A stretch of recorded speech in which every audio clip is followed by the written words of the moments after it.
Vous savez, le 8 mars, c'est une journée très spéciale, en particulier pour les femmes. C'est la journée internationale de la femme. On sait que auparavant, les femmes étaient un peu mises à l'écart. Les femmes ne pouvaient pas voter, même à une certaine époque. Les femmes n'étaient même pas considérées comme des personnes. Maintenant, ça a beaucoup changé et nous nous sommes déplacés au MAEX ce matin pour recueillir des commentaires de quelques femmes en cette belle journée pour elles. La Journée internationale des droits de la femme est célébrée le 8 mars et trouve son origine dans les manifestations de femmes au début du 20e siècle en Europe et aux États-Unis, réclamant l'égalité, de meilleures conditions de travail et le droit de vote. Officialisé en 1977 par les Nations unies, invitant chaque pays de la planète à célébrer une journée pour les droits des femmes. C'est une journée de manifestation à travers le monde, l'occasion de revendiquer l'égalité, de faire un bilan sur la situation des femmes dans la société. Traditionnellement, les groupes et associations de femmes militantes préparent des manifestations partout dans le monde pour faire aboutir leurs revendications, améliorer la condition des femmes, fêter les victoires et les avancées. La coordonnatrice de Déclic, Solange Tuga, nous parle des activités en ce 8 mars à Berthierville pour les femmes. Madame Tuga, qu'est-ce que ça représente le 8 mars pour vous?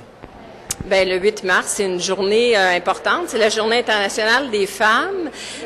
Cette année, c'est la 100e année qu'on organise cette journée-là. Donc, c'est une journée significative parce que, malheureusement, les femmes n'ont pas encore atteint, entre autres, l'égalité homme-femme.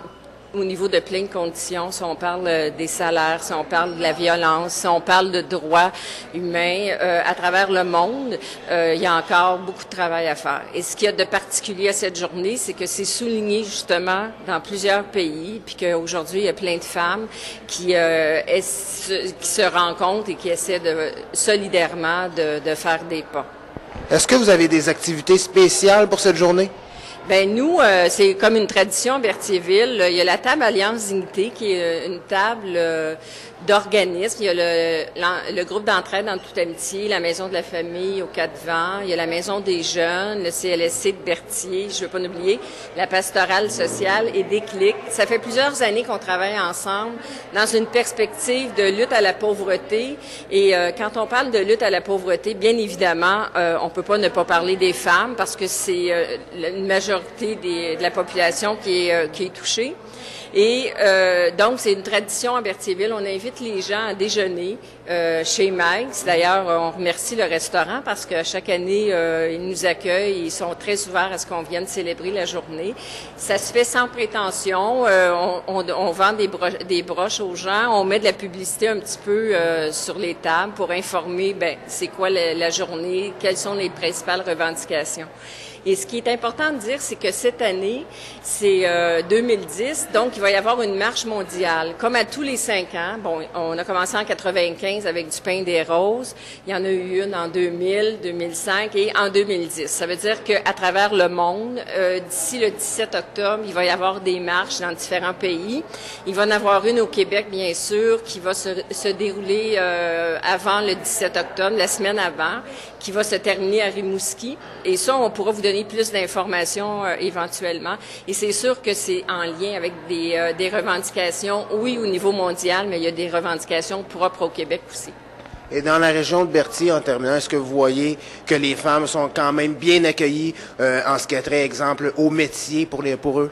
Bien, il y a encore beaucoup de travail à faire. Bon, Berthier, j'ai pas les données exactes, mais si on regarde, par exemple, au niveau des salaires, on voit qu'il y a des inégalités au niveau des salaires. Au niveau il y a eu une recherche aussi de fait au niveau des congés en lien avec des femmes qui vont avoir des enfants.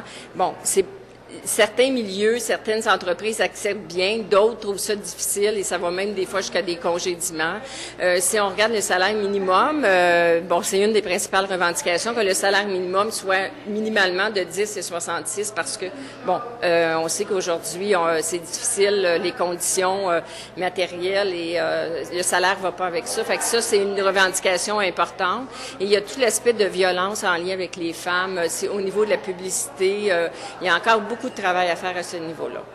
Une des revendications importantes aussi, c'est que que le gouvernement signe la déclaration pour les peuples autochtones, parce que, bon, les femmes autochtones aussi vivent, sont aux prises avec des conditions de vie pas faciles.